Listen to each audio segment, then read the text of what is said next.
એકવાર સરદારજીએ નવું સ્કૂટર લીધું, હીરો હોન્ડા, બહુ સારું સ્કૂટર લીધું. પછી એ સ્કૂટરમાં બધાને બેસાડતો હતો. એના પપ્પાને બેસાડ્યા, અને મમ્મીને બેસાડી, એના ભાઈને બેસાડ્યો અને રાઈડ આપી. નવું સ્કૂટર આવ્યું એટલે કે પહેલાં રિશ્તેદાર હોય એને બેસાડી અને એમ ચક્કર મરાવીએ એટલે સ્કૂટર કેવું છે એ ખબર પડે. પછી સરદારજી હતો ને એની બેનને બેસાડી પાછળ, એની સિસ્ટરને, અને પછી આમ સ્કૂટર ચલાવ્યું 120 કિલોમીટર આમ કરતું. પછી એક શાર્પ ટર્ન આવ્યો, આપણે અંધા મોડ કે ને હિન્દીમાં શાર્પ ટર્ન. તો તમારું સ્કૂટર સ્પીડમાં હોય પછી શાર્પ ટર્નમાં થોડું સ્લો કરવું પડે ને. સરદારજી એટલી ને એટલી સ્પીડમાં એકદમ શાર્પ ટર્ન લીધો. આમ કરતો પહેલાં સ્કૂટરના રેસમાં નહીં તમે જોવો ને ઘણી વાર આમ આમ એના ઘૂંટણ છે, લાગે હમણાં જમીન જોડે અથડાઈ જશે, એ તો આમ કરતો ટર્ન લીધો. તો ત્યાં કોર્નર ઉપર જે શાર્પ ટર્ન હતો ને ત્યાં કોઈ ભાઈ ઊભા હતા, અને આ સરદારજી આવો જે ટર્ન લીધો ને વિચિત્ર આટલી સ્પીડમાં, એટલે પહેલો કીધું કે અરે ઓ સરદારજી જરા ધીરે ચલાવો, તમારી બીબી મર જાएगी. तो सरदार जी बगड़ियो, अरे ओ बीबी होगी तो तेरी होगी, मेरी तो बहन है के. ये लोग बहन ने बहन के पंजाबी में કે હશે તો તારી હશે કે મારી તો બેન જ છે, પણ એને ખબર નહીં હું શું બોલી ગયો. એ કેટલાક અમુક વાર માણસો કપટ કરતા હોય છે, કપટી લોકો હોય છે. એમાં એક ભાઈ હતા ને 48 વર્ષે એણે લગ્ન કર્યા. કેટલા વર્ષે? એને 48 વર્ષે યાદ આવ્યું કે આ બહુ અગત્યનું કામ બાકી રહી ગયું છે. એના તો આખા માથે ટાલકું હતું, એકદમ જુમ્બો જેટ ઉતરે એવું, એકે વાળ નહીં, એક પણ વાળ નહીં. 48 વર્ષે લગ્ન ટાલિયાને કોણ આપે? એટલે એણે પરદેશથી એક વીગ મંગાવી, સ્પેશિયલ આમ 200-400 પાઉન્ડની મંગાવી. એટલી એકદમ જુલ્ફાદાર હતી ને, આમ કરે ને તો વાળના ગુચ્છ આમ આવે, એવી કોઈને ખબર ન પડે કે આ વીગ છે. એટલી સુપબ હતી એમ. અને વીગ પહેરી અને કાકો હતો ને 48 વર્ષનો, એણે લગ્ન કર્યા. લગ્ન કરીને એના પત્ની સાથે ઘરે આવ્યો, દીવાનખાનામાં બેઠા અને વાતો કરતાં કરતાં પેલો જે હતો ને કાકો 48 વર્ષનો ટાલ્યો, એને બધી એમ વાતો કરતાં કરતાં ઓચિંતાની છે ને આમ હાથ ફેરવી અને વીગ હાથમાં લઈ લીધી એમ, અને માથે ટાલકું. એની પત્ની સામે જોવા માંડ્યો આમ કે તને ઉલ્લુ બનાવીને એમ, કારણ કે હાવ. અને ઓલી ડઘાઈ ગયો, યારું આટલા બધા જુલ્ફાદાર વાળ હતા ને આ તો હાવ ટાલકું. ચલો પુરુષો તો રાજી થયો કે મેં કેવી ઉલ્લુ બનાવી એને. તમ એની સામે ટગર ટગર જોતો હતો. એમાં એની પત્ની હતી ને એ ઓચિંતાની આમ જોતી જોતી એમ કરીને ગયા.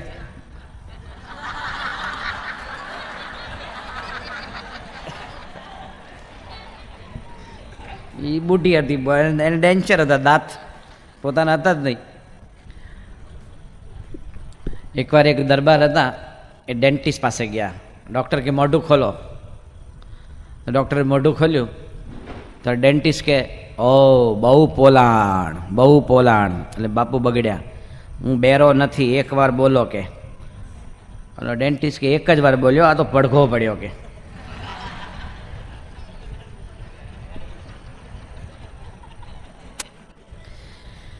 એકવાર એક જણો, એક સરદારજીએ સરસ કૂતરો લીધો, બ્લડ હાઉન્ડ કરીને એક જર્મન કૂતરો આવે છે, બહુ સારી નસલનો હોય છે. 32,000 રૂપિયાનો કૂતરો લીધો. કેટલો? 32,000નો કૂતરો ઘરે લઈને આવ્યા. પછી ડોગ હાઉસ બનાવ્યું, એમાં કૂતરાને મૂક્યો. પછી થોડા દિવસમાં ચોમાસાની ઋતુ આવી, 4-5 દિવસ પછી. એટલે વરસાદ પડતો તો કૂતરો છે ને પલળવા નીકળ્યો બહાર. કૂતરાને ગમ્યું કે હાલો આપણે થોડો બંગલાના કમ્પાઉન્ડમાં ફરીએ. અને પછી એ પલળ્યો કૂતરો, અને પછી પાછો પોતાના ડોગ હાઉસમાં વયો ગયો. બીજી દિવસે સવારે ફીડિંગ ટાઈમ હતો ને, કૂતરાને ખોરાક આપવાનો સમય, તો બ્રેડ ને બધું મટન બટન લઈને ઓલો સરદારજી ગયો કૂતરા પાસે. એટલે કૂતરા તો ખબર પોતાના માલિકનો અવાજનો, પગનો અવાજ ઓળખી જાય.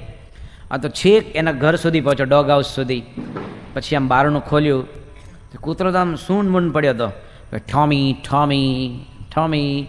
તો કાંઈ જવાબ ન આપે. આમ હાથ ફેરવ્યો, કૂતરો તો આમ એકદમ મરી ગયો તો પડ્યો હતો. એને થયું કે અરે 32,000 રૂપિયાનો કૂતરો 5 દિવસમાં આવી દશા થઈ ગઈ. એટલે મોટા કૂતરાના ડૉક્ટર ને બધા ખાસ એની પાસે લઈ ગયો. એ કે ઉસકો ક્યાં હુઆ હૈ, कुछ खाता पीता नहीं है, कुछ रिस्पॉन्स नहीं देता है, मेरा बहुत प्यारा कुत्ता है. सरदार वाला डॉक्टर ने चेक કર્યો. ये कुत्ता तो मर गया है. तो बोलो सरदार जी अरे 32,000 रुपया का कुत्ता 4 दिन में मर जाता है क्या? तुम्हारी बात नहीं मानूंगा मैं, आपसे कोई बड़े डॉक्टर के पास जाऊंगा. એનાથી સિનિયર ડૉક્ટર પાસે ગયા. સિનિयर डॉक्टरे चेक કર્યો कि सरदार जी माफ़ करना, ये कुत्ता भी मर गया है. अरे बाप रे, वो छोटे डॉक्टर कहता था मर गया, तुम बड़ा डॉक्टर कहते मर गया. लेकिन कैसे मरते हैं? थोड़ा बहुत बारिश के छींटे गिरने से कुत्ता मर जाता है क्या? 32,000 रुपया का कुत्ता. मैं आपकी बात पर यकीन नहीं करता हूँ, और कोई बड़े डॉक्टर के पास जाऊँगा. तो સૌથી સિનિયર મોસ્ટ ડૉક્ટર હતો ને એની પાસે ગયા. એ ડૉક્ટરે ચેક કરીને કીધું કે સરદારજી माफ़ करना, कुत्ता मर गया है. सरदार जी के वो कहते हैं मर गया, दूसरा डॉक्टर कहते मर गया, आप कहते मर गया, लेकिन 32,000 रुपया का कुत्ता मर गया, कैसे मैं भरोसा कर सकता हूँ तुम्हारी बातों में. અને ડૉક્ટરે પોતાની કાળી બિલાડી હતી ને એ બોલાવી, એની એક પાળેલી કાળી બિલાડી હતી મસ્ત. પછી ઓલો કૂતરો જે મરી ગયેલો હતો ને બ્લડ હાઉન્ડ સરદારજીનો, તો ઓલી બિલાડીએ છે ને કૂતરાને 4-5 પ્રદક્ષિણા કરી, તો ઓલો કૂતરો રિસ્પોન્સ ન આપે. પછી બિલાડીએ પોતાનું શરીર છે ને કૂતરા જોડે ઘસ્યું, એમ બિલાડીની આદત હોય એમ, તમે કૂતરા જોડે ઘસતા ઘસતા 3-4 પ્રદક્ષિણા ફરી, તોય ઓલો કૂતરો કંઈ રિસ્પોન્સ ન આપે. પછી બિલાડીએ પોતાનું નાક હતું ને કૂતરાનું નાક સુધી લઈને આમ ઘસ્યું, તો એ તો સામે જ આવી ગઈ ને એકદમ ફેસ ટુ ફેસ, તોય કૂતરો રિસ્પોન્સ ન આપે. પછી डॉक्टर के देखो सरदार जी, ये ब्लड हाउंड कुत्ता है ना जर्मन, वो एक जंगली कुत्ता है, वो कभी बिल्ली को छोड़ता नहीं, बिल्ली सामने आ जाती तो उसका सैंडविच कर देता. तो देखो ये मेरी बिल्ली है ना, उसको गोल गोल घूमती है, उसका नाक सूंघती है, तो कुत्ता कोई रिस्पॉन्स नहीं देता है, मतलब कि कुत्ता मर गया है. सरदार जी कान पकड़ा कि हाँ अभी सच्ची बात है, कुत्ता मर गया है. जैसे नानक साहब की इच्छा, मर गया, लेकिन अभी मेरा चार्ज क्या? कारण के कुतरो मरी गयो तो मरी गयो, અને જોયું ને આવું બધું નક બિલાડીને ફરતી. मेरा चार्ज क्या? डॉक्टर के सिर्फ 1200 रुपया. सरदार जी के अरे मेरा कुत्ता मर गया, इतना आपने कहा, उसमें तो आप इतना बड़ा चार्ज लगाते हैं, इतना बड़ा चार्ज क्यों? डॉक्टर के देखो मेरा चार्ज तो सिर्फ 200 रुपया है. कितना? सिर्फ 200 रुपया. હવે સમજવા જેવો છે જો, लेकिन ये जो कैट स्क्रैन कराए ना उसका 1000 रुपया है. મારો ચાર્જ તો ફક્ત 200 રૂપિયા છે, પણ કેટ સ્ક્રેન કર્યું ને આજુબાજુ એનો 1000 રૂપિયા જુદા છે. એક વખત એક સરદારજી હતા ને, એને ખૂબ શરાબ પીધેલો, અને શરાબ પીને એ પિક્ચર જોવા ગયા. પિક્ચર પત્યું ને એટલે પોતાના કાર પાર્કિંગ એરિયામાં ગયા, પોતાની ગાડી ખોલી અંદર બેઠા અને બીજી સેકન્ડે બહાર નીકળ્યા. અને પછી એણે ફરિયાદ કરી પોલીસ ચોકીમાં જઈને, કીધું કે દેખો જમાદાર, मेरी गाड़ी का कोई स्टीयरिंग लेके भाग गया के. એટલે બધો પીધેલો ને હેંગઓવર હતો, આમ એનો નશો હતો. और ये भी हुआ जमादार, मेरा जो पंखा था ना वो भी ले गया, स्टीरियो लेके चल गया, मेरा जो ब्रेक वो भी ले गया. पहले के जिसको चोरी करना है सारी गाड़ी चोरी करके भागता है, तुम्हारा स्टीयरिंग, पंखा, ब्रेक, एक्सीलेटर, उसको क्या करते हैं? तो कि आओ तुम आओ तपास करो देखो. तो जमादार पोते आयो, અને જમાદાર આવ્યો ગાડી પાસે. પછી એણે ગાડીમાં ડોક્યું કર્યું कि अरे सरदार जी, आप जो कहते स्टीयरिंग चोरी करके चल गया, मेरा पंखा लेके गया, टेप रिकॉर्ड लेके गया, ब्रेक लेके गया, सब इधर मौजूद है, सब प्रत्यक्ष है. सरदार जी अब एकदम आँख चोड़ी, जमादार साहब माफ़ करना, पिछली सीट में बैठ गया था.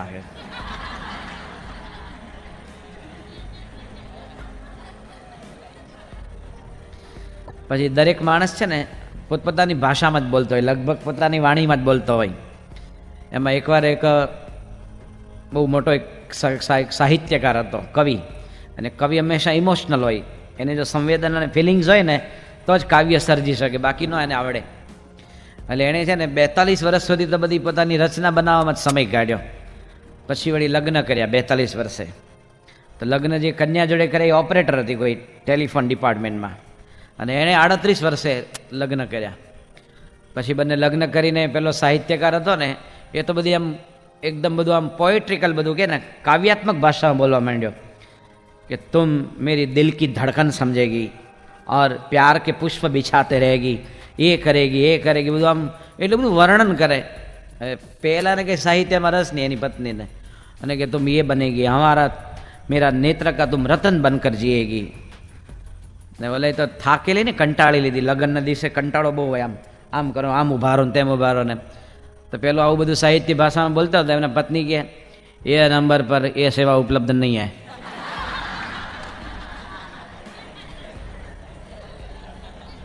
માર્કેટમાં ભેગા થાય તો ચતુરભાઈ હતા ને જસભાઈને પૂછ્યું, શું જસભાઈ? પાછો બેરો જોરથી બોલે હો. જો તમે વોકમેન સાંભળતા હોય તમને કોઈ પૂછે કેટલા વાગ્યા, 9:45, એટલે ભાઈ એટલું જોરથી હું કામ બોલે? કારણ કે પોતે એને બંધ છે ને, એટલે હંમેશા જોરથી જ બોલવાનું. વોકમેન વાળાને પૂછજો, તમે ટ્રાય કરજો. તો ચતુરભાઈ જસભાઈને પૂછ્યું, જસભાઈ શું રીંગણા લેવા ગયા હતા? તો જસભાઈ કે ના ના ચતુરભાઈ, હું તો રીંગણા લેવા ગયો હતો. પેલા કે ઓહો હો હો હો, મને એમ કે તમે રીંગણા લેવા ગયા છો. હા હા હા હા હા હા. પછી ચતુરભાઈ જસભાઈને કે બૈરા છોકરા કેમ છે કે? તો એ કે ચતુરભાઈ એ તો 2-4 હડેલા હોય કે.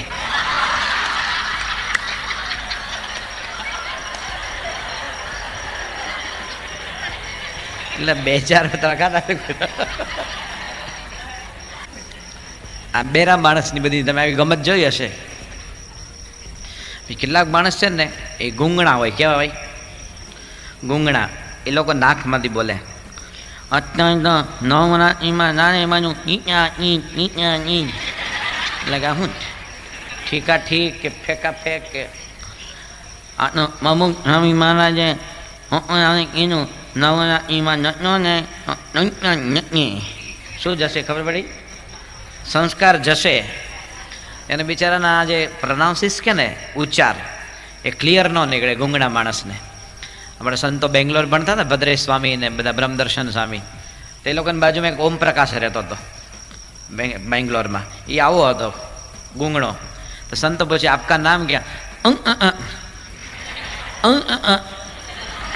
તે સંતો રોજ પૂછે. રોજ શું પૂછવાનું? પણ નિત્ય આનંદ લેવાનો થોડો થોડો. એમ એક એવો છોકરો ગુંગણો તેની મમ્મી સાથે જતો હતો. એમાં એલિસ બ્રિજ છે ને અમદાવાદમાં, તો એક ઊંટ ગાડી નીકળી. તો ઓલો છોકરો કે અન્ની અન્ની આ એમ શું કે સમજ્યા? મમ્મી આ ઊંટને ઊંટ એમ નથી. આમ લાગે ઊંટને ઊંટ કેમ નથી, કે ઊંટને હોઠ કેમ નથી?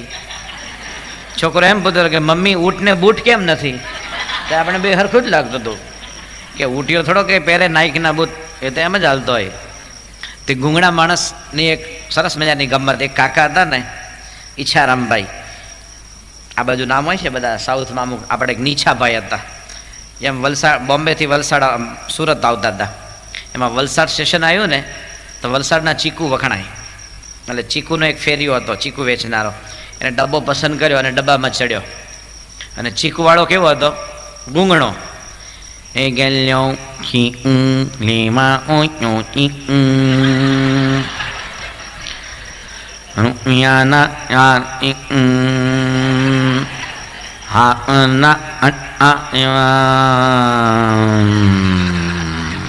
મીન લે પાછો. એમાં તાજે કાકા હતા ને નીછાભાઈ, એને ચીકુ લેવા હતા. એને ચીકુવાળાને બોલાયો, પણ નીછાભાઈ ગુંગણા હતા. એ કે એ વાળા અહીં આવું અહીં આવું કેમ જીજા? પેલાની સામે ડોળા ફાડ્યા. લેવા હોય તો લે, કોપી કરવા લેવા હોય તો લે, કોપી કરવા કે. તો નીચાભાઈ કે હવે કોપી કરવા કોણ નવરું છે કે એનો ભાવ કેટલા પેટમાં કે ચીકુનો ભાવ કહેતા પેટમાં શું દુખે છે? પેલો ફેરિયો કે હા લેવા હોય તો લ્યો, કોપી રાખવાનો ચીકુ મારી જેમ ઓનો છો. તો કાકા કે તું મોટો લાટ સાહેબનો દીકરો છે, ચીકુનો ભાવ પૂછ્યો ને મોટો આટો પીયો થઈ ગયો. ચીકુનો ભાવ શું છે? તો પહેલાં ચીકુનો ટોપલો નીચે મૂક્યો. એ કે વાતની એક વાત, લેવા હોય તો લે, કોપી કરવા જોવા જેવી છે. જોવા જેવી થશે. તો બંનેની વચ્ચે ફાઇટિંગ શરૂ થઈ. તો બધા પેસેન્જર તો ખુશ થઈ ગયા, કારણ કે આ તો ટાઈમ પાસ થાય ને. એટલે બે લડતા લડતા એક પેટમાં મારે કે લે નાના પેટમાં નાકમાં. બે લડતા લડતા કોમેન્ટ્રી આપે પાછા. અને બે લડતા લડતા ચીકુના ટોપલા ઉપર પડ્યા. હવે ચીકુ તો એકદમ પાકા હતા. તમે પાઇનેપલ હોય ને એમાં તો છાલ કાઢવી પડે, બરાબર. આ ચીકુ તો એવા એટલા પાકા કે સીધું તમે ખાઈ શકો. તો બે ચીકુના ટોપલા પર પડ્યા. તો એ જ ડબ્બામાં, એ જ કમ્પાર્ટમેન્ટમાં એક ત્રીજો મુસાફર હતો, મનસુખભાઈ. એ આ બે જેવો ગૂંગણો હતો.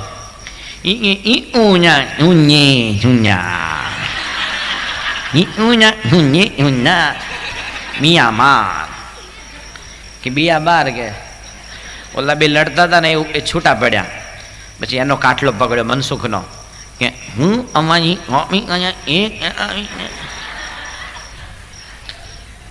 એમાં કોઈ આવા ચંદુભાઈ જેવા બુદ્ધિશાળી હરિભગત જતા હતા.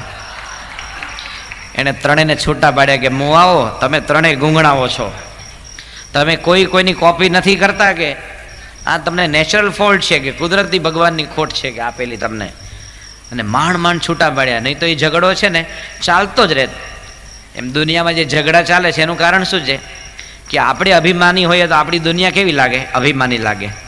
દુર્યોધનને પૂછ્યું કે દુનિયામાં કોઈ સજ્જન છે, કોઈ સારો માણસ, ભલો માણસ, નેક દિલ? દુર્યોધન કે બધા બદમાશ, ગુંડા, હરામખોર, 420 નફટ, નાલાયક. એની નજરમાં કોઈ સારો હતો જ નહીં. યુધિષ્ઠિરને પૂછ્યું કે કોઈ ખરાબ માણસ છે, દુર્જન? તો કે ના, બધા સજ્જન છે, ભલા છે, ખાનદાન છે. તો જો બંને ભાઈઓ જ હતા, પણ બંનેની દ્રષ્ટિમાં ફરક હતો. એમ આપણે જે સ્વભાવ છે ને, અહીંયા આપણે હોસ્ટેલમાં એ પણ શીખવાનું મળે.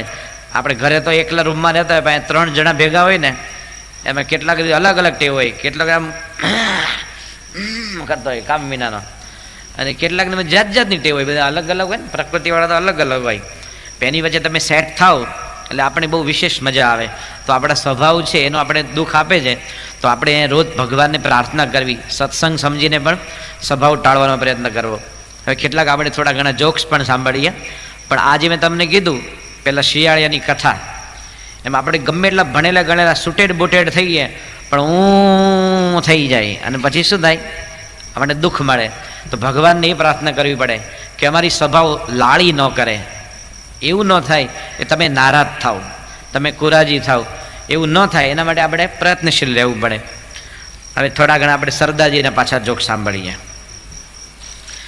તમે જો કે સરદારજીનો છોકરો હોય ને, નાનો છોકરો, સરદારજીનો 6-7 વર્ષનો છોકરો, એવું કહેવાય છે કે સરદારજીનું નાનું છોકરો અને ગધેડાનું બચ્ચું જે ખોલકું હોય ને, એ બંને નાના હોય ને તો બહુ ક્યુટ લાગે એકદમ. આમ સમજો, સરદારજીનો છોકરો હોય ને, આમ ઇન્શર્ટ કરેલું હોય, નાની અંબોડી હોય, એકદમ ફાઇન લાગે, જોવો ગમે. એટલે કે ગધેડાનું બચ્ચું અને શીખનો સરદારજીનો છોકરો એ નાનો હોય ત્યારે બંને ક્યુટ લાગે, અને મોટા થાય ને તો બંને પાછા ટ્રાન્સપોર્ટના ધંધામાં પડે.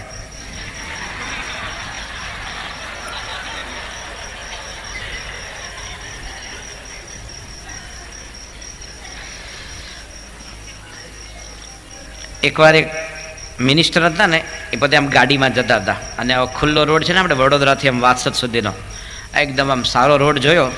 એટલે ડ્રાઈવરને કીધું કે ગાડી ઊભી રાખ, કે હું ડ્રાઇવિંગ કરું, કે આવો રસ્તો સરસ છે ને ગાડી હમણાં નવી આપી જ ગવર્મેન્ટે. તો ડ્રાઈવર કે સાહેબ આ કાર છે, સરકાર નથી, કે સરકાર ગમે તેમ ચલાવાય. પછી ગાંધીનગરમાં આવું બનેલું, એક મિનિસ્ટર આવ્યો તો લિફ્ટનું બટન દબાવ્યું, તો લિફ્ટને આવતા વાર લાગી, કારણ કે કંઈક રોકાયેલી હતી.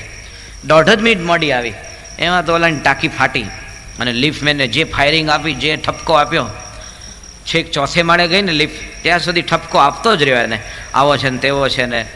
પછી ઓલો નેતા બહાર નીકળી ગયો. એટલે લિફ્ટમેન હતો ને, એને સચિવાલયમાં પેલો સ્વીપર હોય ને વાળવાવાળો, એને કીધું કે આ સાલા કામ ચલાવું કે પરમેનન્ટને ખખડાવે છે, કે શું કે આ સાલા કામ ચલાવો કે હંગામી ધોરણે. એ કે જીવરાજ મહેતાના વખતથી હું લિફ્ટમેન છું, 1961થી, કે અને આ લોકો પરમેનન્ટ ખખડાવે છે, કે. પછી એકવાર એક દરબાર હતા ને, એ પ્રોવિઝન સ્ટોરમાં ગયા, આવડી મોટી સાણસી લઈને. પછી કે એ વાણિયા, ગરમ મસાલો લાવો, ગરમ મસાલો, ગરમ મસાલો. પેલો કે બાપુ ગરમ મસાલો આપો, પણ સાણસી કેમ લાવ્યો? તે મસાલો ગરમ હોય ને કે.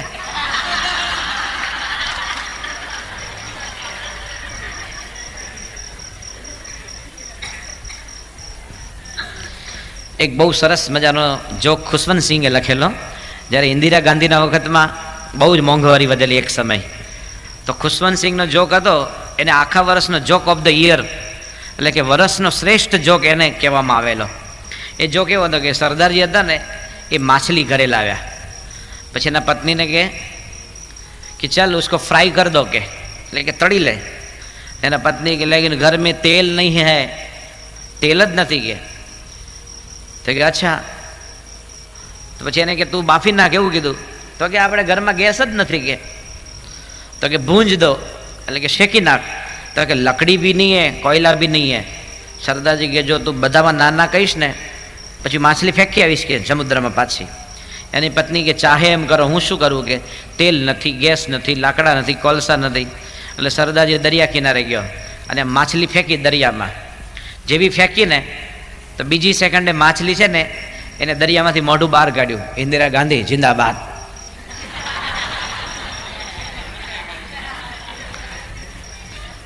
બચી ગઈ ને બધા, બધું મોંઘવારી હતી એટલે. તો એ ખુશવંતસિંહનો એ વખતનો એ જોક ઓફ ધ યર ગણાતો હતો. પછી એકવાર સંસ્કૃતનો વિદ્વાન અને ફારસી ભાષાનો વિદ્વાન ભેગા થયા. તો અમુક આપણી સંસ્કૃત તો ઓરિજિનલ ભાષા છે, એમાં અમુક ભાષાના પ્રયોગ એવા હોય કેટલાક. તો ઓલો ફારસી હતો ને એણે સંસ્કૃત ભાષાનું ખંડન કર્યું કે તમારી સંસ્કૃત ભાષા કેવી બોગસ છે, કે આટલા સરસ પગ હોય, આપણા પગ છે ને લેગ, એ કે સંસ્કૃતમાં તમે પગને પાદ કહો, કે શું કહો? અને સંસ્કૃતમાં શું કહેવાય? પાદ. કે આવી બોગસ ભાષા કે પગને પાદ કહેવાની કે. તો પેલો કે તમારી ફારસી ભાષા કેટલી થર્ડ ક્લાસ છે કે. એ કે જે હાથ હોય ને એને તમે દસ્ત કહો છો. શું કીધું? સમજ્યા કોઈ? વૈદ હોય ને, વૈદ પૂછે કે તમને દસ્ત સાફ આવે છે? એટલે કે અમે તો પગને પાદ કહીએ, પણ તમે તો હાથને દસ્ત કહો છો કે. એકવાર એક સરદારજી હતા ને, એ પોતે આમ હેલ્મેટ, સરદારજીએ પોતાની પાઘડી ઉપર હેલ્મેટ પહેરેલી અને પછી આમ ખંજવાળતો હતો, આમ આમ આમ કરતો હેલ્મેટ ઉપર. અને અરે સરદારજી એ ક્યાં? તો કે खुजली आती है. कहाँ? कि सर पर, लेकिन हाथ तो हेलमेट पर है. तो सरदार जी के कि आपको पुट पर खुजली आती है तो पाटलून पर हाथ नहीं घिसते हैं?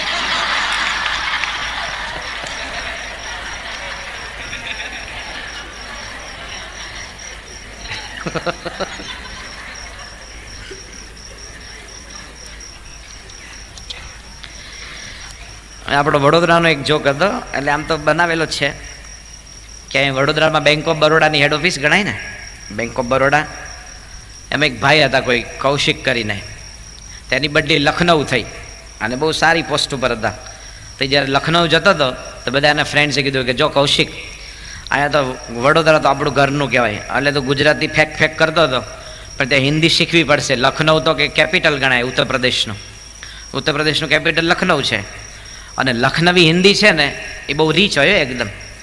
લખનવી હિન્દી તમે જો એના જે ડાયલોગ્સ છે ને તમે ખુશ થઈ જાઓ. અમે મુંબઈમાં હતા અક્ષર ભુવનમાં, એક કોલસાવાળો આવતો હતો. પછી કોલસાવાળો પણ જે હિન્દી બોલે, આપણે ત્યાં એનું હિન્દી સાંભળીએ. અને ઘનશ્યામ સાંઈ જોડે હિન્દીમાં બોલે કે આ કોયલામાં તું ભૂકા લાવ્યા હે, કે પછી અમારે બાળવાના શું હે કે. આપણે હસવું આવે કે ઓલો ભૂલી જશે, આમ ઓલો હિન્દી ભૂલી જશે, એવું થાય ઘણી વાર. આજે બિહારમાં લાલુ પ્રસાદ છે ને, તેમની પત્ની રાબડી દેવીની ઈચ્છા થઈ કે આપણો લાલુ જો થોડું અંગ્રેજી ભણે તો સારું, કારણ કે બુદ્ધિશાળી તો બહુ છે લાલુ પ્રસાદ. શત્રુઘ્ન સિંહા છે ને એવું બોલેલો કે મેં તો એક્ટર હું, લેકિન લાલુ તો મહા એક્ટર હે કે. લો, શત્રુઘ્ન જેવો આવું બોલે એટલે લાલુ કેવો હશે. એટલે રાબડી દેવે છે ને એને વોશિંગ્ટન મોકલ્યો. બિલ ક્લિન્ટનની જોડે વાત થઈ કે તમે લાલુને થોડું અંગ્રેજી ભણાવો. લાલુ પ્રસાદ વોશિંગ્ટન ગયા. પછી 10 દિવસ પછી રાબડી દેવીએ વોશિંગ્ટનમાં ફોન કર્યો, વ્હાઇટ હાઉસમાં.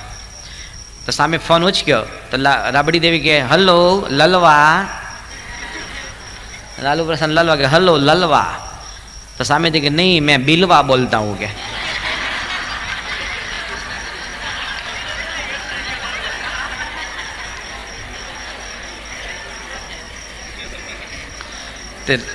રાબડી દેવીએ પૂછ્યું कि बिलवा ललवा का अंग्रेजी में प्रोग्रेस कैसा है? तो बिल क्लिंटन के वो देहाती कभी अंग्रेजी नहीं सीखेगा। पहलो सीखी गयो हिंदी। એમાં કૌશિકની બદલી થઈ લખનઉ, એટલે પછી તો એણે ત્યાં રહ્યો 2 વર્ષ, અને પછી એને પાછો અહીંયા બરોડા પાછી ટ્રાન્સફર થઈ। બીજું કે કૌશિક लखनऊ अनुभव तो कि लखनऊ जाकर पहला काम ये किया, अच्छा शिक्षक ढूंढ लिया। क्या हिंदी पढ़ाते थे, उसका पढ़ाने का तरीका, उसका लफ्ज़, उसका जो वॉकेबलरी, वाक्य रचना, मैं इतना अच्छा हिंदी बोलता था कोई यकीन भी नहीं कर सकता कि सचमुच में गुजराती हूँ। बता कि अरे लेकिन आप कितना बढ़िया हिंदी बोलता है, हम भी यकीन नहीं कर सकते, लेकिन तुम्हें अंगुली क्यों रखता है? देखो हिंदी पर लाइन होता है ना,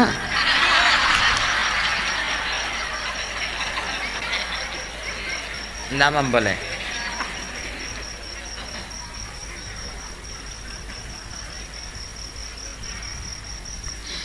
आ एक जोक है ने थोड़ो मॉडिफाइड करेलो है। आम तो जूनो अमरा समय न तो एक सरदारजी फूटबॉल नो खिलाड़ी हतो।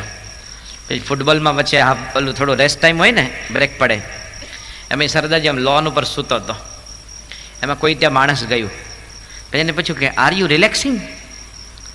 मैं कहा no no I am Milkha Singh.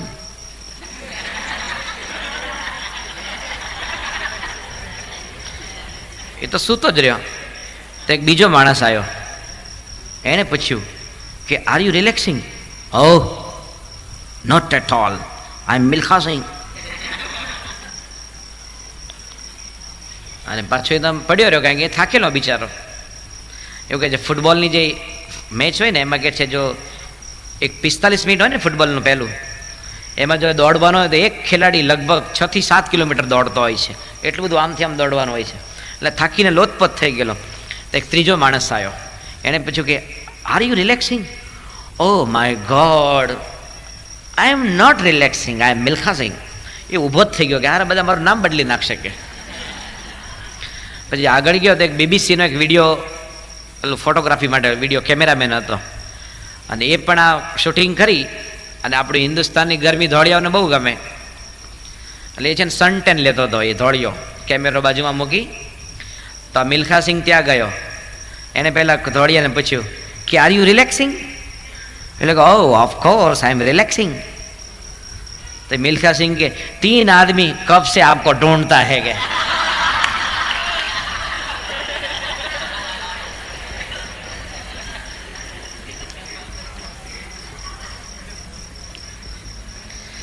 एक बार एक सरदारजी पहली बार प्लेन में बैठा, फ्लाइट में, हजी फ्लाइट उपड़वानी 20 मिनिटनी वार हती, એટલે पायलट पासे गया અને पायलट ने प्रश्न कर्यो कि हमारा हवाई जहाज में पेट्रोल तो पर्याप्त है ना? तो पायलट के ऐसा प्रश्न क्यों पूछता है? सिक्योरिटी के कारण हम बम्बई से अमृतसर जाते हैं, लेकिन समझ लो कोई वेदर खराब है, हम लैंड न कर सके, तो हम वापस बम्बई आ सके, इतना पेट्रोल रखना पड़ता है, पेट्रोल इनफ है, तुम बैठो तुम्हारी सीट पर, ऐसे छोटे छोटे प्रश्न मत पूछो। तो सरदार जी बैठो, पछी 5-7 मिनट पाछो ऊभो थयो। पायलट ने के हमारा जो हवाई जहाज है उसके जो टायर है, व्हील, उसमें हवा तो बराबर है ना? पेलो कि अरे इंडियन एयरलाइंस का मैं बहुत सबसे बड़ा अनुभवी पायलट हूँ, 8000 घंटों का मेरा अनुभव है। पायलट हो ने ये लोगों ने कलाकों में अनुभव गणाय, એને રેલવેના એન્જિન ડ્રાઈવરને જેમ ન કહેવાય કે 28 સાલથી વડોદરાથી મુંબઈ લઈ જાઉં છું ટ્રેન, એ કલાકમાં ગણાય। શું ગણાય? કેટલા કલાક ફ્લાઇટ ઉપર રહી એમ। તો કે તું બેસી જા કે હવા બરાબર છે કે। સરદારજી બેઠો, 2 મિનિટ પછી પાછો ઊભો થયો। પાયલોટને કે हमारा हवाई जहाज में पानी तो बराबर है ना, ठीक से है ना?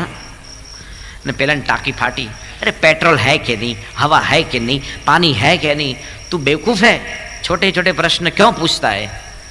तो सरदार जी के ये तो मेरे मन में एक शंका, डाउट हुआ कि प्लेन ऊपर गया और समझ लो पेट्रोल ख़त्म हुआ, हवा निकल गई, फिर आप बोलोगे चलो धक्का मारो, इसलिए पूछ लेता हूँ।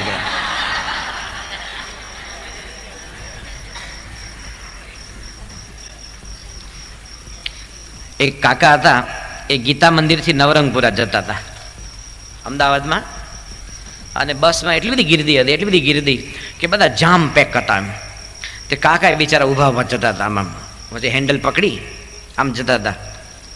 અને એમ કાકા છે ને આમ લાંબી જર્ની હતી ને, તો બિચારા એક હાથે હેન્ડલ પકડી આમ આમ કંઈક કરતા હતા. આમ એમ કોલેજે નહોતો ને એ પણ ચડ્યો અને કાકાની પાછળ જ ગોઠવાયો. તો કાકા આમ આમ કરે રાખે, એમાં આમ પાછા થોડા થોડા ડોલતા જાય.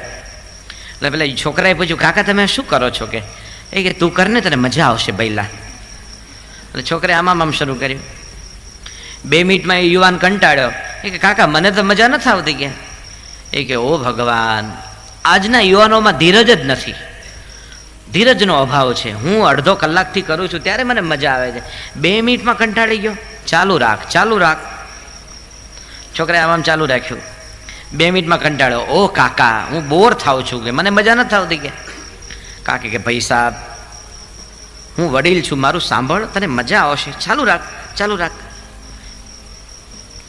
છોકરાએ પાછી આમ આમ 2 મિનિટ આંગળી ફેરવી. કે હે કાકા, મારે મજા નથી આવતી. કે કાકા કે તારો હાથ બતાવો. પેલા છોકરે હાથ બતાવ્યો. કાકા કે આમાં ક્યાં ગુંગો છે? કે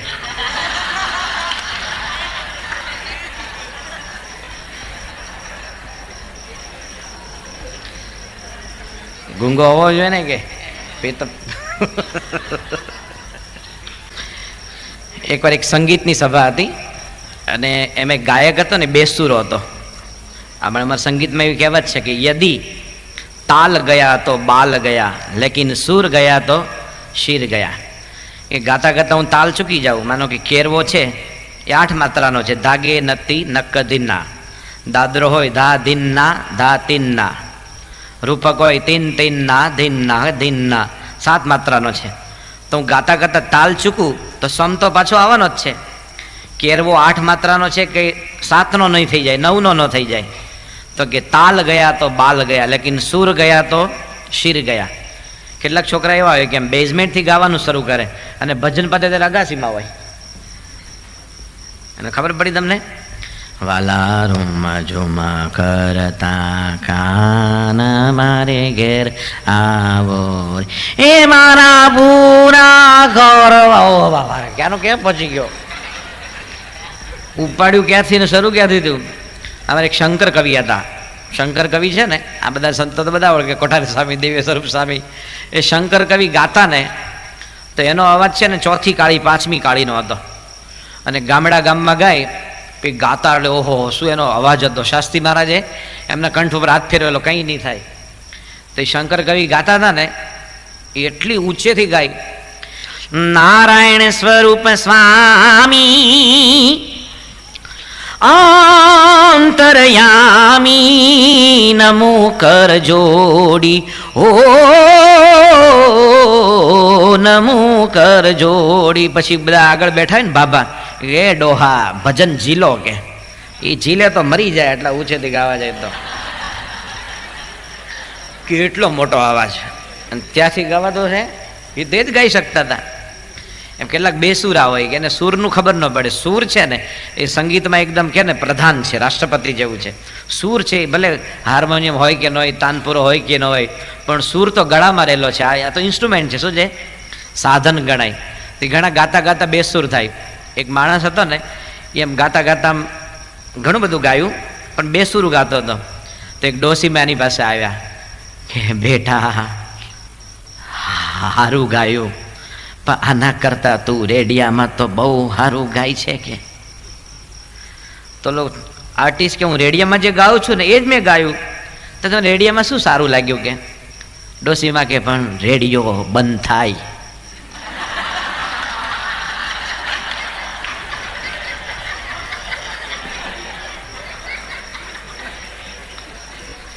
એમાં જે ગાયક હતો ને એ ગાતો હતો પણ એટલો બધો બેસુર ગાય, એટલું બધું બેસુર ગાય. આ એક થોડો સમજવા જેવો, કારણ કે એક જ વાક્યનું જોક જેવું છે. તેણે 4-5 ભજન તો સખત બેસુરા ગાયા. તો બધી પબ્લિક કંટાળી ગઈ કે હો આખી રાત આને સહન કરવાનો. તેણે 4થું ભજન શરૂ કર્યું.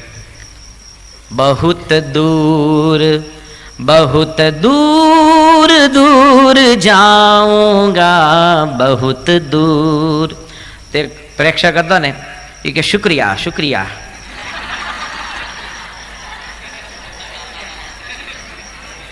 खुश થઈ ગયો એ કે हमने तो यूं सोचा कि तुम सारी रात ऐसे गाते रहेंगे के બોલે ને કે આ નક્કી કરે છે મારે જવું છે એમ કે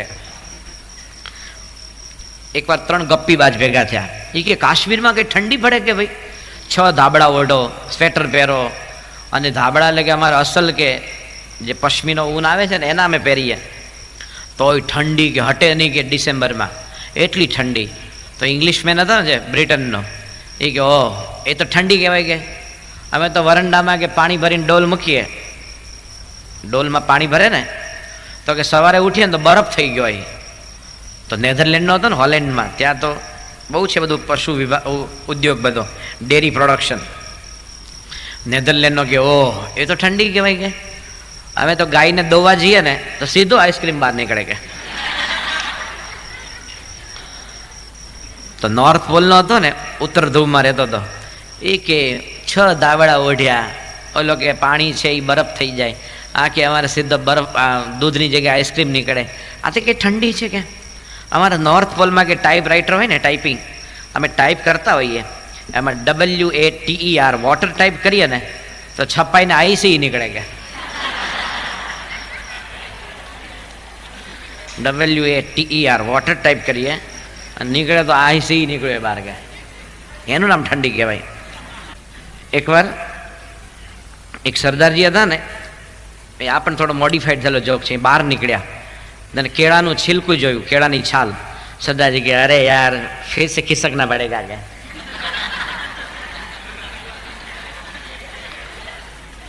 પછી થોડા આગળ ગયા તો 2 છિલકા જોયા કેળાના છાલ. તો કે કોણ સા પસંદ કરું. થોડા આગળ ગયા તો 4 કેળાના છાલ જોઈ. हे प्रभु मुझको भी 4 पांव होते तो 4 पगे लपसू के. एक बार यूपी ना जे था मिनिस्टर मुलायमसिंह અને જ્યોતિ બાસુ અને લાલુ પ્રસાદ એ ત્રણે નરકમાં લઈ ગયા. ત્રણે ઉપર ગયા પછી એણે કીધું કે જો તમે અમને નરકમાં લાવ્યા છે પણ અમારે છે ને એક ફોન કરવો છે કે. કરીએ પેલા કે કરો ને કે તમારે અહીંયા જ રહેવાનું છે ને કે. એટલે મુલાયમસિંહ લખનઉ ફોન કર્યો, 1.5 કલાક વાત કરી. એનું બિલ આવ્યું 8,500 રૂપિયા. કેટલું? 8,500 રૂપિયા. પછી પેલો કે મારે ફોન કરવો જ્યોતિ બાસુ કે. એણે કલકત્તા ફોન લગાવ્યો, એને 1.5 કલાક વાત કરી, 11,000 બિલ આવ્યું. લાલુ કે मैं भी पटना बात करना चाहता हूँ. ये કે કરો ના. એને પટના 2 કલાક વાત કરી, બિલ આવ્યું ₹1.30. बोले फरियाद करी कि मुझको 8,000 उसको 11,000 रुपया. उन्होंने हमसे भी दुगनी बात किया तो सिर्फ ₹1.03. बोला नरक में एक है, नरक और पटना है लोकल फोन है. पटना नरक में डिस्टेंस नहीं है कोई, ये लोकल नहीं है. एक बार ગ્રેહામ ગુચ અને અઝરુદ્દીન હતા ને કલકત્તામાં ટોસ ઉછાળવા ગયા. એમાં ગુચે ફરિયાદ કરી કે અઝરુદ્દીન આ જે આઉટફિલ્ડ છે ને એના પર ઘાસ કેમ ઓછું છે. અઝરુદ્દીન કે તમે રમવાના છો કે ચરવાના. રમવા એટલું રાખ્યું છે એમ. એકવાર એક મેચ હતી, એમાં ભારત ને વેસ્ટ ઇન્ડિઝની મેચ હતી અને માલ્કમ માર્શલ છે ને કાતિલ બોલિંગ કરતા હતો.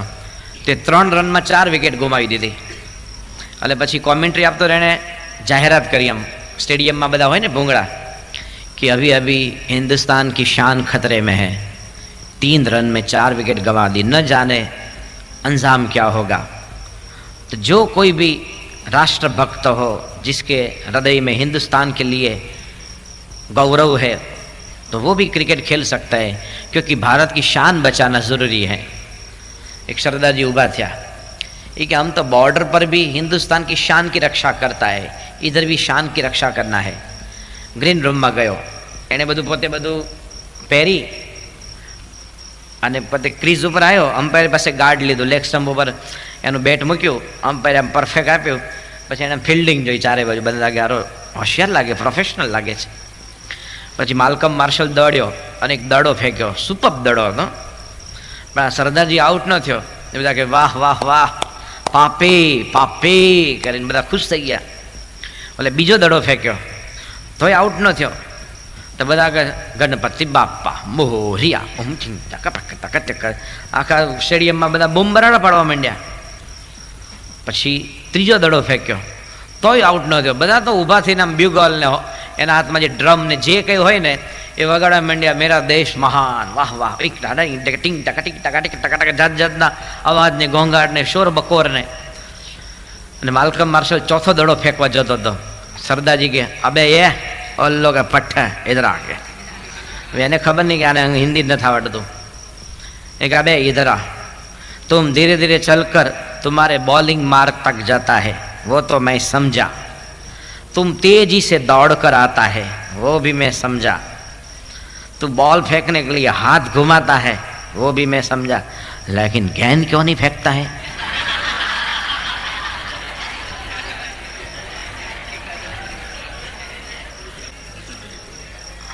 અમુક નાના બાળકોના જોક સમય જ્યારે અહીંયા જતા હતા, આપણે કહીશું આ લોકોના આબુમાં બધા વાઘાણી કીધેલા છે. અમુક છોકરાઓ કેવા હોશિયાર હોય છે. એકવાર મેથેમેટિક્સનો પીરિયડ ચાલતો હતો, ટીચરે એક છોકરાને ઊભો કર્યો અને એક દાખલો આપ્યો કે જો ભાઈ મોન્ટુ, આ પણ જોક કહી દો મોન્ટુનો. એક છોકરાને છે બધા મોન્ટુ જ કે મોન્ટુ. એક ભાઈએ કીધું જો મોન્ટુ તો તારું હુલામણું નામ છે. શું કીધું? મોન્ટુ નિકનેમ છે, પણ તારું સ્કૂલનું સાચું નામ શું કે? તને બધા મોન્ટુ કહે છે, તો સ્કૂલનું સાચું નામ શું? પેલો કે સરસ્વતી વિદ્યાલય.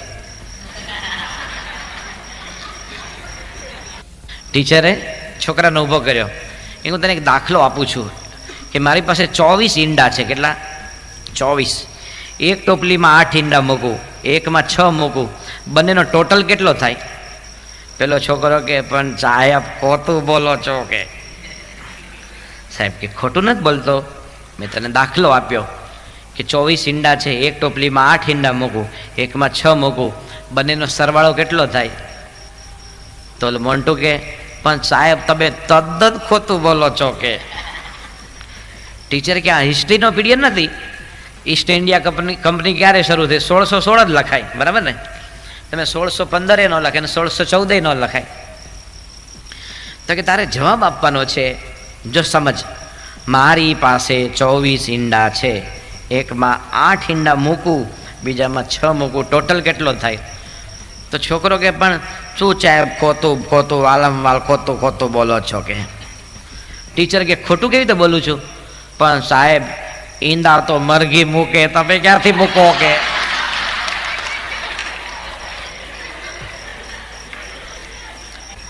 એકવાર જવાહરલાલ નહેરુ અને એમના છે ને એક મિનિસ્ટર હતા એમની કેબિનેટમાં, સવર્ણસિંહ કરીને.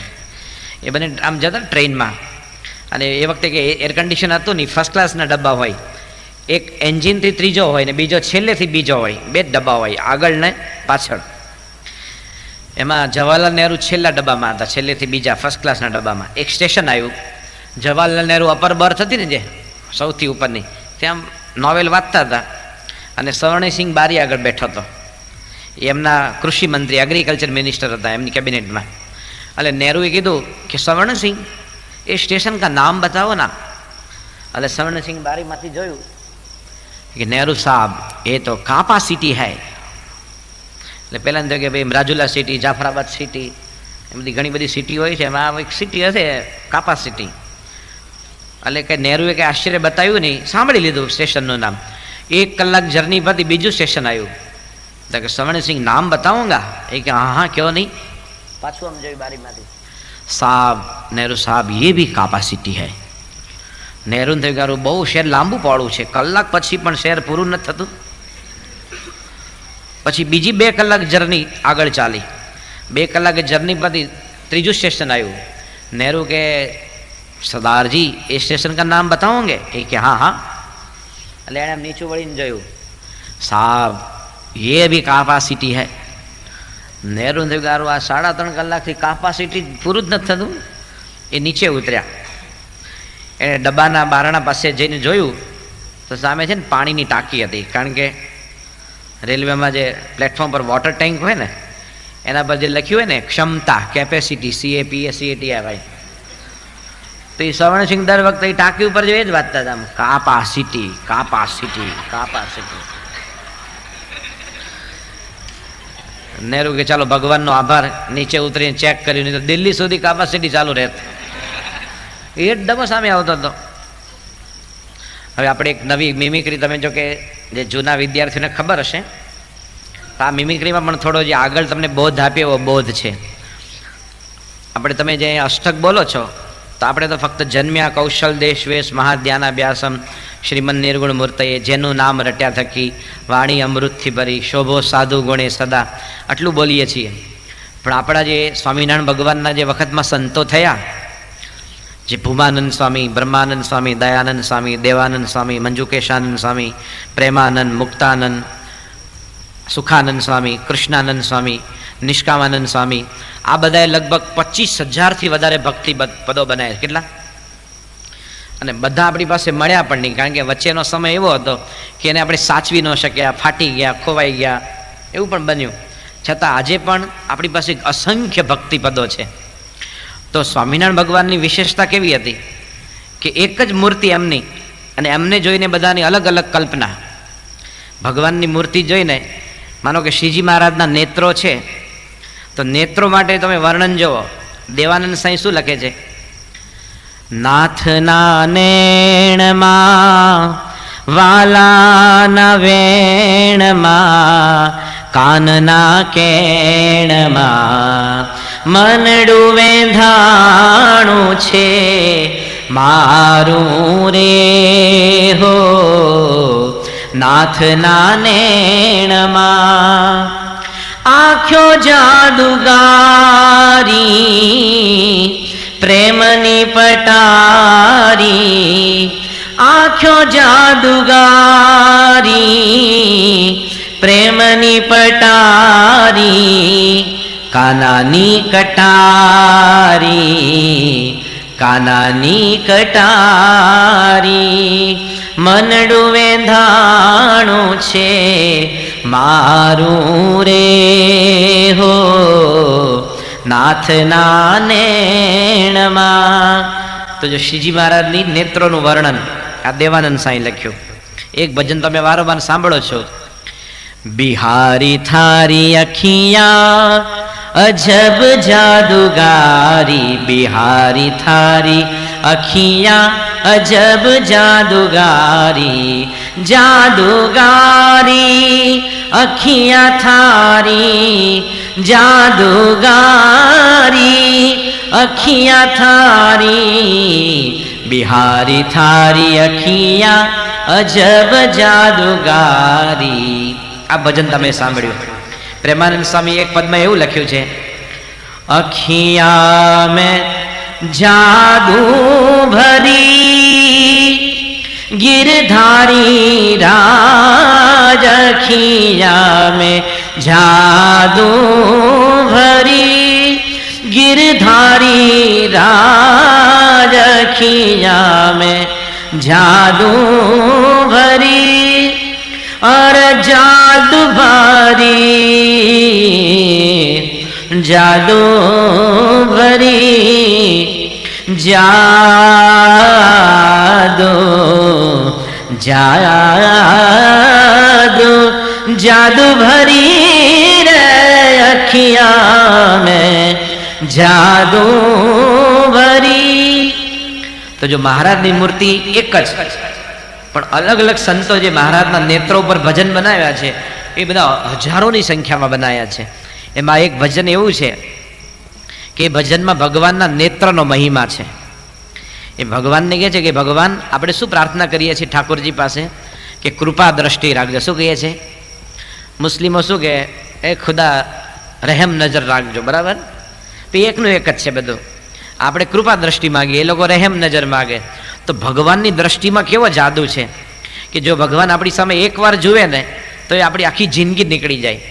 તમે જો આજે પ્રમુખ સ્વામીના નેત્રો છે ને, આજે 80 વર્ષે પણ બાપાના આંખોમાં છે ને બહુ ગજબનો જાદુ છે. કેટલાકને તો આમ જાદુ લાગે છે, મિરેકલ જેવું. આપણે જે મલ્ટીમીડિયા શો જેણે બનાવ્યો છે પ્રોફેસર ફ્રીજ કાકા, યુરોસ્લાવ ફ્રીજ, એ જાણે પોતે એડિટિંગ કરતા હતા પોતાના ચેકોસ્લોવાકિયામાં. એમની સાથે બધા જે એના મદદનીશ હતા ને બધા, એ બધા 22-24 વર્ષના બધા યંગસ્ટર, બધા છોકરા છોકરીઓ, યુરોપિયન બધા. અને જ્યારે પ્રમુખ સ્વામીની એક સ્લાઇડ આવી, તમે અક્ષરધામમાં જોઈ હશે, આમ જે વચલો પડદો છે ને એમ પેલા આમ પાણીના તરંગો આવે છે, આમાં એમાંથી આમ કમળ હોય છે, પછી આમ પાણીના તરંગો વિલીન થતાં થતાં ફક્ત સ્વામીની આંખો આવે છે, આટલો જ ભાગ છે આમ. એ જ્યારે સ્લાઇડ આવીને તો 24-22 વર્ષના છોકરા છોકરીઓ ઊભા થઈ ગયા રીતસરના એડિટિંગ કરતા. એ કે oh my God, what a miracle, કે શું જાદુ છે, કે શું આંખો છે. હવે યુરોપના જુવાન છોકરા છોકરીઓએ એણે તો કેટલાની આંખો જોઈ છે, માર્લેન બ્રાન્ડોની ને એલિઝાબેથ ટેલરની ને આની તેની. અને સ્વામીની આંખોમાં કંઈ હોય છે કે દિવસ આપણા સંતો કદી મેકઅપ કરતા હોય છે? આ બહારના તો અંદર લગાડે, અંદર લાલ ને પીળું ને આમ ને તેમ ને ફલાણું ને ઢેકણું એ બધું વાપરે. સ્વામીજી તો કોઈ દિવસ એવું કોઈ જ ન વાપરે, તો સ્વામી તો ક્યાંથી વાપરે? એમ જે સ્વામીની આંખોમાં જાદુ છે, એમ ભગવાનની આંખોમાં પણ જાદુ છે. તો એ ભગવાનની આંખોનો મહિમા છે. પરંતુ એક પણ સમજવા જેવું છે કે ભગવાનની કૃપા દ્રષ્ટિ ક્યારે પડે? કે જ્યારે આપણે માગીએ કૃપા, એ તો આપણને આપે, પણ આપણી નજર ચારે બાજુ વેરાયેલી હોય તો. એક જણે બહુ સરસ લખ્યું છે, તમને છોકરાઓને ગમશે, આ તમે સમજી જશો, કે આંખીઓમાં કંઈક પડે તોય નુકસાન, આંખીઓમાં કંઈક પડે તો પણ નુકસાન, અને આંખીઓ ગમે ત્યાં પડે તો પણ નુકસાન. એક નાનકડો કચરો આંખમાં પડે ને પછી એમ ખટકે જ રાખે, એમ એ આપણી આંખમાં પડ્યું. પણ તમારી આંખ પડે કેટલીક વાર, આમ ભણવા ગયા હોય, બસ સ્ટેન્ડે રાહ જોતા હોય ને કાંઈક પડી ગઈ એમ લટક મટકમાં, તે પછી હેરાન કરી દો આપણને. ઓહો, આમ લાગે સ્ટડી અવરમાં 2 કલાક બેઠો, પણ 2 કલાકમાં તો છે ને એ મનન દ્વારા ખાલી જગ્યાનો સંગ કરતો હતો. મનન દ્વારા બ્રહ્મનો સંગ નહીં, મનન દ્વારા માયાનો સંગ. અને પછી કે હું ભણી નથી શકતો, એટલે આંખીઓમાં કંઈક પડે તો પણ નુકસાન, આંખીઓ ગમે ત્યાં પડે તો પણ નુકસાન. અને પ્રમુખ સ્વામીજી તો કહે છે, એકવાર તમે ભણી લો, તમારે પ્લેટફોર્મ બનાવો, તમે સ્થિર બનો, પૈસે ટકે, બુદ્ધિએ થોડા મેચ્યોર થાવ, અને પછી તમને જિંદગી જીવવાની મજા આવશે. પણ અત્યારથી જો કંઈક ચડ્યા લફરામાં, તો ફાધર વાલેસ એવું કહેતા કે બસ સ્ટેન્ડનો છાપરા નીચે પ્રેમની વાત કરવી સહેલી છે, અને આ છે ને તમારો બગીચો મોટો અહીંયા કમાટી બાગ, એના કોઈ ખૂણામાં ઝાડ નીચે બેસીને પ્રેમની વાત કરવી સહેલી છે. પણ પરણ્યા પછી ઘરના એક છાપરા નીચે એકબીજાના નભાવવા અઘરા છે હો ભાઈઓ. પછી તો ઘરમાં બધા આ શું, બસ સ્ટેન્ડના છાપરા નીચે તો 5 મિનિટ ભેગું થવાનું હોય, હું આમ કરીશ તેમ કરીશ. પછી ઓલી પણ માણસ છે ને, તું રોમ નથી ને સીતા નથી, તો કંઈક તો લફરા થવાના જ છે, કંઈક તો ઘરમાં સિવિલ વોર થવાની જ છે. અને વડોદરા તો પાછું સંસ્કાર નગરી છે, તો સંસ્કાર નગરીમાં બધા સંસ્કાર હોય પાછા, એવું કંઈ નથી. એનો અર્થ કે સારી નગરી છે, ખોટી નહીં, પણ બધું જ હોય. આપણે શું જોવે છે, આપણે ક્યાં અટકવું છે, એનો આપણે હમણાં વિચાર, આપણે 7 થી 7:30 કથા સાંભળીએ ને, આપણો વિચાર પાકો હોવો જોઈએ. તો હું જે તમને ભજન કહું છું એ ઉર્દુમાં છે, એટલે આપણા સંતોએ ઉર્દુમાં, મારવાડીમાં, હિન્દીમાં, મરાઠીમાં, ગુજરાતીમાં બધી ભાષામાં પદ બનાવ્યા છે. તો એ પદમાં એવું જ કહે છે કે ભગવાન તમે દ્રષ્ટિ કરજો. પણ આ ભજનને એક અમે મિમિક્રી કરેલી 1982માં લંડનમાં આ ભજનની મિમિક્રી શરૂઆત થયેલી. આપણો હિતેશ કોન્ટેક્ટ કરીને એક યુવક છે, એનો જન્મદિવસ હતો, એટલે ડૉક્ટર સ્વામી બધા જમવા ગયેલા. તો ડૉક્ટર સ્વામી કહે, કૃષ્ણ પ્રિય ગમ્મત કરો.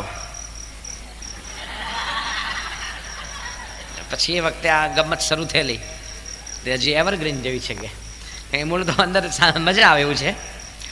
તો દિખલા દીદાર પ્યારા એનું મ્યુઝિક છે ને, એટલે કે આપણી લોંગ પ્લે રેકોર્ડ, જેમ કેસેટ સીડી છે ને, એમ આજથી 20 વર્ષ પહેલાં લોંગ પ્લે રેકોર્ડ આવતી હતી.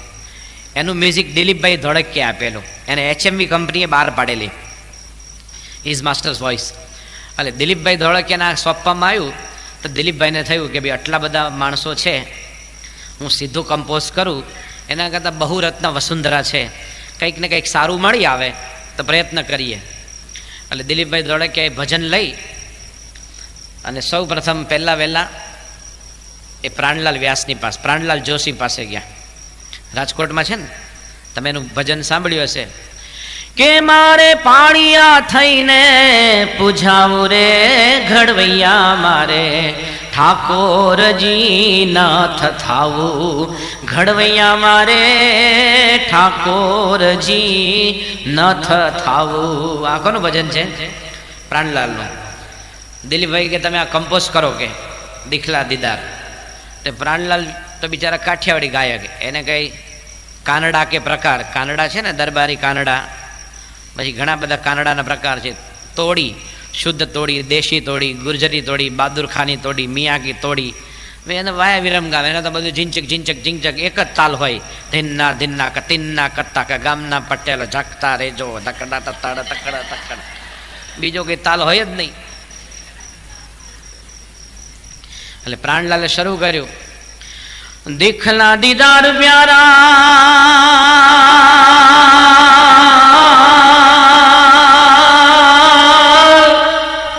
હે મહેબૂબ તુમ હમારા હે માશૂક જરા જ દેના હે નૈનો કા નઝારા જી જી જી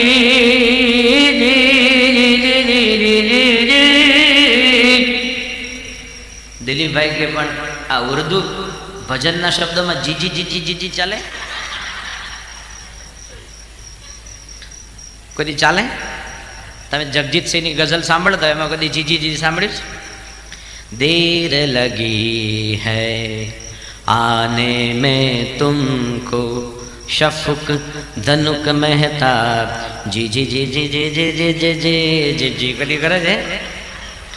જીજીના પદો જુદા હોય ભાઈ, એમાં હિન્દીમાં કદી જીજી જીજી જીજી ન થાય. આ કે તમારી સ્ટાઇલ છે શું કે, અને દરેક માણસ પોતાની સ્ટાઇલ પ્રમાણે જ કરતા હોય. આપણે ગઈકાલે કીધું ને ડોર કીપરને દાંત દુખતો હતો, ડેન્ટિસ્ટને કીધું કે સામે કી લાઈન મેં બાલ્કની મેં ચોથા. એ માણસ જો કાયમ ક્રિકેટની કોમેન્ટ્રી આપતો હોય ને રોજ, એ ઘરે જ જમવા બેસે ને કે સુંદર દાલ, अच्छी रोटी के साथ बढ़िया શાક, એટલે એ બધાને કોમેન્ટ્રી આપતો ઘરમાં બોલ બોલ કરતો હોય. એટલે ભાઈ એમાં શું, પણ એને ટેવ પડી ગઈ રોજ ને રોજ બોલવાની. એક હલો પહેલાના વખતમાં એવું નાટક આવતા હતા બધા, આવું ટીવી બીવી હતા ને, MTV ને ઝી ટીવી ને, એક ગામમાં 8 દિવસ રોકાય અને રોજ અલગ અલગ નાટક કરે. નાટકના પાત્ર લિમિટેડ હોય, કારણ કે બહુ વધારે રાત રાખે તે બધાના કપડાં ને ખવડાવવું ને પીવડાવવું, ટ્રાન્સપોર્ટેશન મોંઘું પડે. તો રાત્રે છે ને વીર વિક્રમ થાય. શું થાય? વિક્રમ રાજા. અને સવારે એનું નામ પાછું રતિલાલ હોય. રાત્રે વીર વિક્રમ, સવારે રતિલાલ. તો નાટક કંપનીનો માલિક એ રતિલાલ કે જા રીંગણા લઈ આવો કે. તો રાતનો રાજા સવારે લેંગો પહેરી રીંગણા લેવા જાય. પણ રોજ જે રાજા થતો હોય ને, રાજાની ભાષામાં શું હોય? રૂલિંગ પાવર હોય. શું હોય? રૂલિંગ પાવર એટલે શાસનાત્મક પ્રભાવ. રાજા કોઈને ઓર્ડર કરે ને, પ્રધાન સાહેબ, પ્રધાનજી આ કામ કાલે નહીં થાય તો રાજ્યની માંથી બહાર કાઢી મૂકીશ. એ આવી રીતે જ બોલે, ભાઈ પ્રધાન મારું સાંભળ, આ કામ કાલે નહીં કરે તો પછી જોવા જેવી થશે કે પ્રધાન કહેવાય. પ્રધાન બોલતો છે આવું કોઈ દિવસ? એટલે એ જે હતો ને રતિલાલ, આગલી રાતનો વીર વિક્રમ ને દિવસનો રતિલાલ રીંગણા લેવા ગયો. એટલે બકાલી પાસે ગયો અને સીધું રોજનો ડાયલોગની ભાષામાં શરૂ કર્યું, બકાલી હે બકાલી, રીંગણા કેમ આપ્યા બકાલી? પેલો કે સાહેબ 5 રૂપિયા કિલો. નહોય નરાધમ દુષ્ટ, 5 રૂપિયે રીંગણા કદાપી નહોય. પૃથ્વીરાજ કપૂર બોલતો ને, અમારા વખતમાં પૃથ્વીરાજ કપૂરના આવા ડાયલોગ આવતા, એમ બધા જોયેલા જૂના વખતમાં. ઓલું મુગલે આઝમ આવેલો ને, એમાં પૃથ્વીરાજ કપૂર એવું બોલે છે, બેટે સલીમ ના ચીઝ કી औलाद.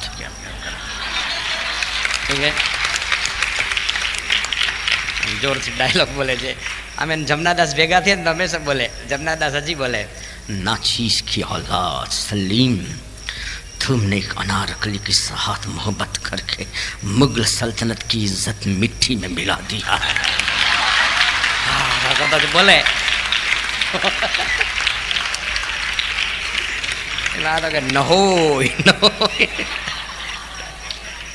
સોરી ઘણા વખત યાદ આવી ગયો.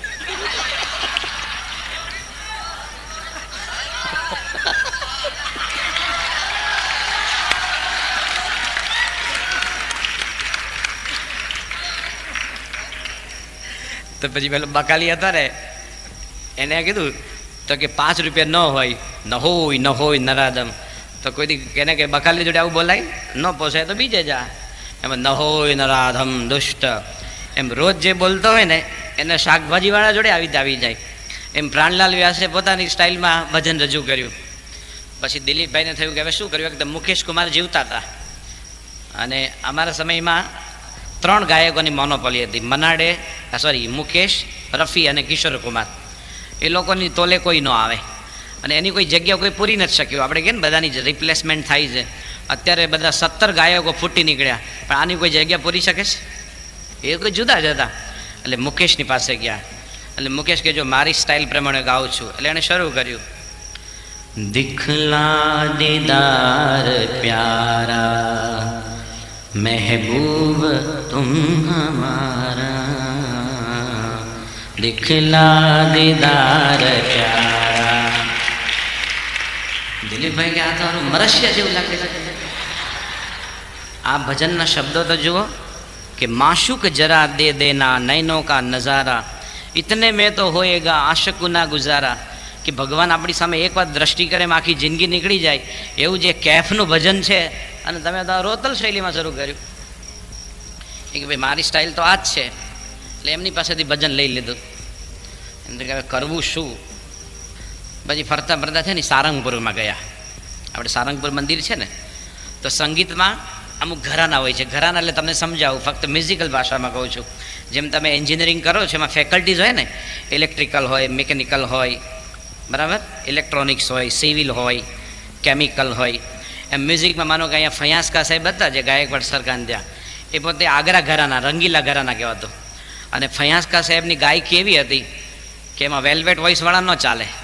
ફયાંસકા સાહેબની ગાયકી હતી ને એકદમ જોરદાર હતી. એમ ફેફડાની તાન લેતા હતા. આમ તાન છે ને ફેફસામાંથી લે. આજના ગાયકો તો ગાવા જાય ને તો બિચારો કાયમ માટે બંધ થઈ જાય. એ મેં ફયાંસકાનું સાંભળેલું છે લલિત રાગમાં. હા તલપત જૈસે જલ બિન મેન, તલપત જૈસે જલ બિન મીન, તલપત જૈસે જલ બિન તલપત જૈસે તલપત જૈસે તલપત જૈસે જલ બિન તલપત જૈસે. હવે આ પંકજ ઉદાસને ગૌરાવ તો નવરો થઈ જાય એકદમ, એનું કામ જ નહીં. આ તે એ આગ્રા, એ શું કહેવાય, આગ્રા ઘરાના. જસરાજજી મેવાતી ઘરાના કહેવાય. ભીમસેન જોશી ગાય છે જે, તમે ભીમસેન જોશીનું ભજન સાંભળ્યા છે બધા. આ નામ સદા સુખદાયી હરિ કો, આમ લાગે હું ધનુષ વનુષ ચડે લાગે. આમ નામ સદા સુખદાયી હરિ કા નામ, આમ કરીને બધું પૂરું કરે. તો એ કીરાના ઘરાના ગાયક છે ને ગણાય, કીરાના ઘરાના. એમ આપણા જે એક સારંગપુરમાં એક ગાયક રહે છે, એનું નામ છે ઘનશ્યામ ચરણ સ્વામી, પહેલા રહેતા હતા. એ સારંગપુર ઘરાનાના ગાયક ગણાય. સારંગપુર ઘરાના એટલે શું કે તબલા હોય ને, નરઘા ચાલે, તબલા નહીં.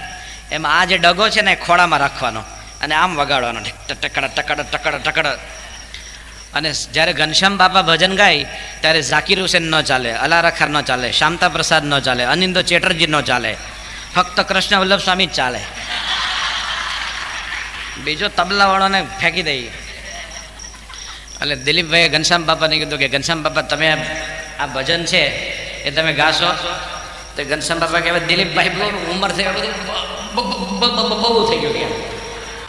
તો કે ના ગાવ નહીં કે તમે યોગી બાપા પાસે ગાતા હતા ને કે લંડનમાં નગરયાત્રામાં વાલા રૂમઝૂમ કરતા ગાયેલું. તો કે એ તો બધું હવે દિવસો વીતી ગયા કે દિલીપભાઈ કે. તો કે ગાવ એમ.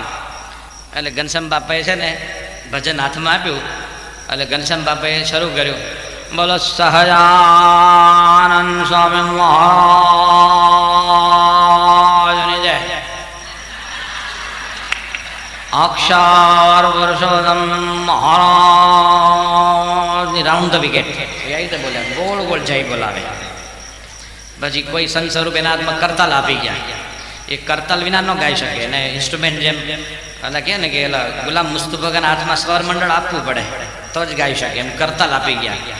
એટલે ઘનશ્યામ બાપાએ શરૂ કર્યું, આ દેખલા દીદાર પ્યારા वल्लभ ने के शुरू कर, दिखला दीदार प्यारा, दिखला दीदार प्यारा, महबूब महबूब महबूब तुम हमारा रे, दिखला दीदार प्यारा, महबूब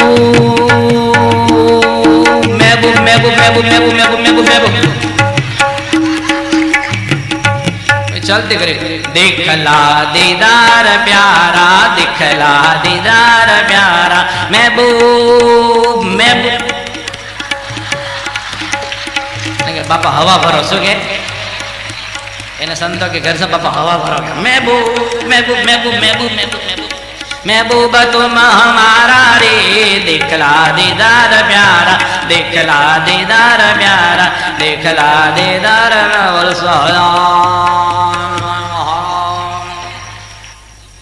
સરસ છે મહેબૂબ મહેબૂબ મહેબૂબ 22 પર કેમ બોલો તમે?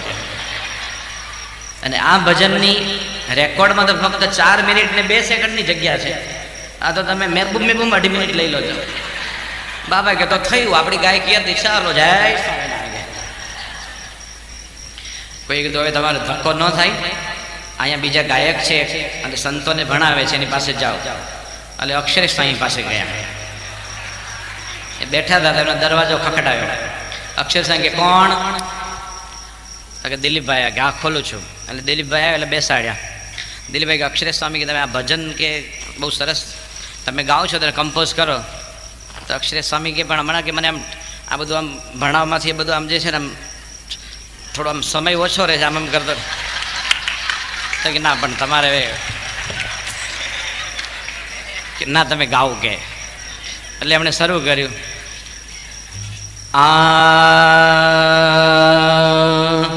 दिखला दीदार प्यारा, दिखला दीदार प्यारा, महबूब तुम हमारा, दिखला दीदार प्यारा,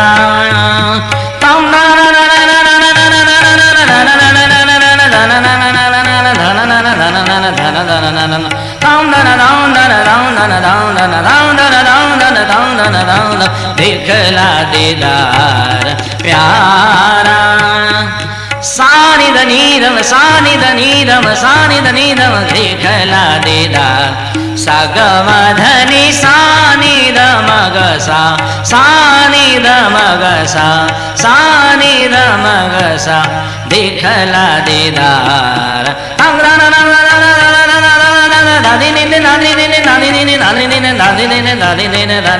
दिखला दीदार प्यारा, दिखला दीदार, दिखला दीदार प्यारा. એટલે દિલીપભાઈ કે તમે તો 22 મિનિટ ગાયું. કે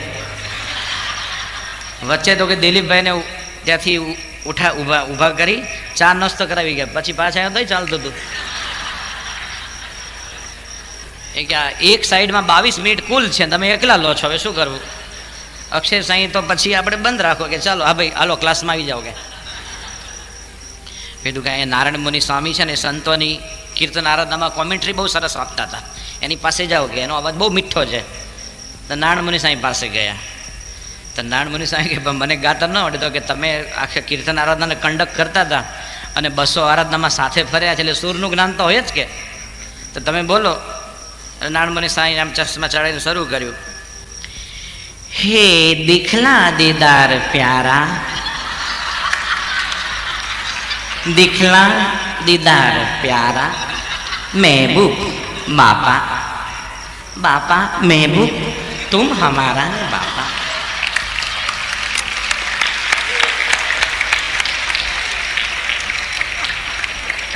દિલીપભાઈ કે આ બાપા શું આવ્યું વચ્ચે? તો કે એ તો આવે જ. કે એટલે નારાયણ મુનિ સ્વામી પાસે તો કે ભાઈ આમાં તો કે મ્યુઝિક મુકાયું નથી, આ તો ગદ્ય પદ્ય નથી, કેવળ ગદ્ય જ છે. કે એવા મૂંઝાણા દિલીપભાઈ. અને પછી મુંબઈ પાછા આવ્યા અને લિફ્ટમાં ઉપર બીજે માળે સિદ્ધેશ્વર સાંઈ મળવા જતા હતા, કારણ કે એમને એ પ્રોજેક્ટ સોંપેલો બાપાએ. તો રસ્તામાં ધર્મસુદ સ્વામી લિફ્ટમાં ભેગા થઈ ગયા.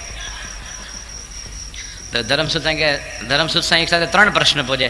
શું દિલીપભાઈ કેમ દેખાતા નથી, સભામાં નથી આવતા, તિલક ચાંદોને કહેતા વતનાથ વાંચજો. 4 પ્રશ્ન ભેગા પૂછે. દિલીપભાઈ કે આ ભજન કમ્પોઝ કરવાનું છે. તો કે લાવો ને, કે એમાં શું આપણે કરીએ.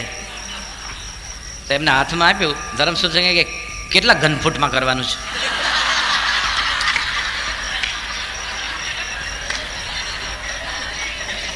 એમને તો આંચકો લાગ્યો, રીતસરનો શોખ લાગ્યો. ભજન કદી ઘનફૂટમાં થાય? એ મીટરમાં થાય. શું થાય? ભજન મીટરમાં હોય. એ નહોતા ધર્મસુદ સાંઈને ઓળખતા હતા. પછી સિદ્ધેશ્વર સાંઈને પૂછ્યું કે મને કે આવા સ્વામી ભટકાયેલા એ કોણ હતું? તો કે અમારા ધર્મસુદ સ્વામી, એટલે મંદિરનું લાકડું ખરીદે છે એ. કે એ વખતે મંદિરનું બાંધકામ ચાલતું હતું ને. પછી કોઈ કીધું કે જો 2 દિવસ પછી બાપા બોમ્બે પધારે છે અને સાથે વિવેક સાગર સ્વામી આવવાના છે, એમનો કંઠ બહુ સરસ છે. કે કારણ કે આ તો તમે તાળી પાડી, પણ એક સમજવા જેવું પણ છે કે વિવેક સાગર સ્વામીને મ્યુઝિક શીખવાની બહુ જ ઈચ્છા હતી, અતિશય ઈચ્છા હતી. પણ યોગી બાબા કે નહીં, તમને સંસ્કૃતના વિદ્વાન બનાવવા છે. શું કીધું? તો જ્યારે પોતાની ઈચ્છા હોય અને ઈચ્છાને પોતાના ગુરુ મરડે તો પોતાની ઈચ્છા મૂકી દે, પણ એક સાધના છે, સંગીત છે એક જાતનું. વિવેક સાગર છે ને અત્યંત ઈચ્છા હતી, પણ યોગી બાબા કે તમને સંસ્કૃત ભણાવવા છે. તો વિવેક સાગર સાહેબનો અવાજ મીઠો છે, તમે ઘણી વાર સામ મૂકતા છે અહીંયા. દુખણા દૂર કરો, સંકટ સરવે હરો, સ્વામી બાબા નિર્દોષ કરો છો ભક્તોને મારી થાપા. આવી તો ગાતા હોય છે, શ્વાસ લેતા લેતા. એટલે દિલીપભાઈ કીધું વિવેક સાગર સાહેબ કે તમે કમ્પોઝ કરો. વિવેક સાગર કે અત્યારે ટાઈમ કે બાપા જોડે ફરવાનું.